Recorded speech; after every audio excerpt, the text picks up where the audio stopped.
Praise the Lord. जय मसीह की सभी को। We are so joyful to talk to you.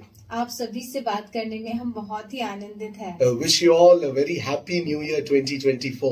आप सभी को happy new year 2024। This year we have named it the year of inheritance. और इस साल को हमने विरासत का साल बोल के पुकारा है। During the fasting prayer in our church, God spoke to several of us and gave a confirmation that this year will be a year of inheritance. और हमारे कलीसिया में जब हम उपवास प्रार्थना कर रहे थे तो परमेश्वर ने इस वचन को हम में से बहुत लोगों को दिया और हमें ये कंफर्मेशन दी कि ये जो साल है ये हमारे लिए विरासत का साल होगा। This verse is found in Ephesians chapter 1 and verse 11. और ये वचन जो है हमें इफिसी 1 के 11 पद में मिलता है, उसी में जिसमें हम भी उसी की मानसा से जो अपनी इच्छा के मत के अनुसार सब कुछ करता है पहले से ठहराए जाकर मिरास बने।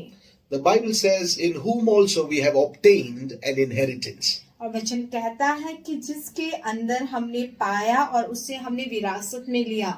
Just like how when a parent or a grandparent passes away and the property comes as an inheritance to the children, जैसे जब माता पिता और उनके दादा दादी अगर गुजर जाते हैं तो उनकी जो संपत्ति होती है, जो धन आती है, वो उनके बच्चे को विरासत के रूप में मिलती है। The same way, through the death of the Lord Jesus Christ, you have obtained an inheritance. और उसी प्रकार से यीशु मसीह की मृत्यु के द्वारा आपको और मुझे जो है वो विरासत मिली है। That is why that verse begins by saying, in whom also we have obtained, meaning in Christ we have obtained this और inheritance. इसीलिए ये वचन जो है ये ऐसे शुरुआत होता है कि जिसमें हमने पाई, इसका मतलब ये है कि यीशु मसीह के अंदर हमने ये विरासत को पाई है। The very word New Testament, testament means a will.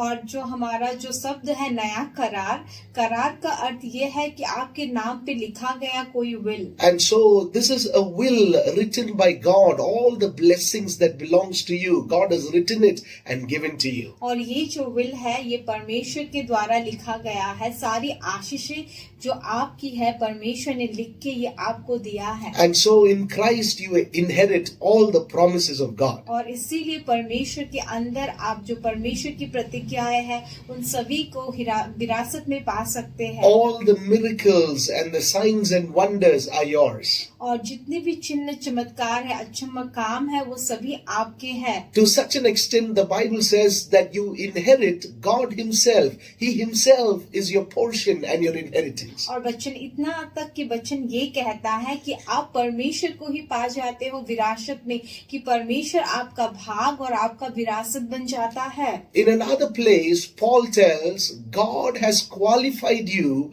to receive this inheritance. और दूसरे वचन में पौलुस ये कहता है कि परमेश्वर ने आपको उस योग्य के बनाया कि आप उस विरासत को पा सको। That by the blood of Jesus you have been made qualified to receive the blessings of God. और यीशु मसीह के लहू के द्वारा आपको उस योग्य का बनाया गया कि आप परमेश्वर के उस विरासत को पा सको। Some of you may be finding it difficult to pray and ask God for something.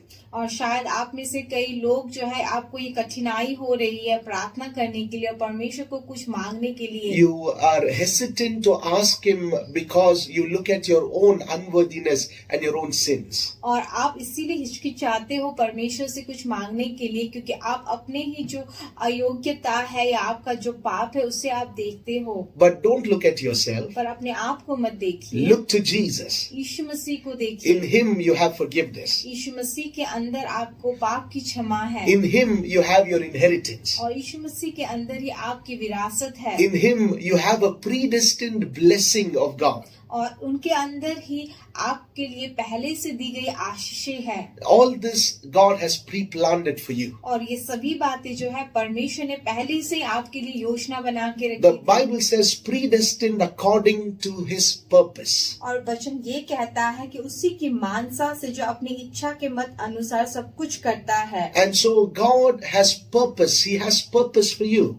और वचन ये कहता है कि परमेश्वर का आपके लिए योजना और इच्छाएं हैं, And according to that purpose, there are blessings that He has already put in your name. और उस योजना के अनुसार परमेश्वर ने पहले से आशीष आपके नाम पे रखी है। God is not going to give this blessing to you. और परमेश्वर ये आशीष आपको देने वाले देगा वैसा नहीं है। He has already given it to you. परमेश्वर ने पहले से ही आपको ये आशीष जो है दे चुका है। Now 2024 is a time that you inherit it and you walk into और it. अभी 2024 जो साल है वो ये साल है कि आप उसको प्राप्त करेंगे, आप उसके अंदर चलेंगे। In Joshua chapter 1, the Bible says, और यहोशू 1 अध्याय में वचन कहती है, God looks at His children and says, I have already given the land to you. और परमेश्वर अपने बच्चों को देखकर कहता है कि मैंने पहले से तुम्हें वो प्रतिज्ञा का देश दे दिया है, But now you go in and you will possess it. पर अभी तुम जाओ और जाके उसे तुम ले लो।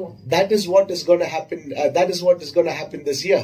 और वही इस साल होने वाला है That you will begin to possess and experience every blessing of God. कि आप चाहकर आप परमेश्वर की उन सारी आशीषों को आप अपने आप ले लोगे और आप उसे अनुभव करोगे। That by experience you would know how His blessing is a very real thing. और अनुभव के द्वारा आपको पता चलेगा कि कैसे उनकी आशीष जो है वो सच में सच्ची बात है। So 2024, may you inherit the blessings of God. और 2024 में हम आशा करते हैं कि आप परमेश्वर की सारी आशीषों को विरासत में ले। May you inherit all the miracles from God. और परमेश्वर के जितने भी चमत्कार हैं आप उसे भी विरासत में ले। And ultimately may you inherit God Himself. और अंत में जाकर आप परमेश्वर को ही आप विरासत में ले लें। That we say, I belong to Him and He belongs to me. और हम ये कहे कि हम उनके हैं और वो हमारे हैं। May this year be a blessed year to you. और ये साल जो है ये आपके लिए एक आशीषित साल बना रहे। Happy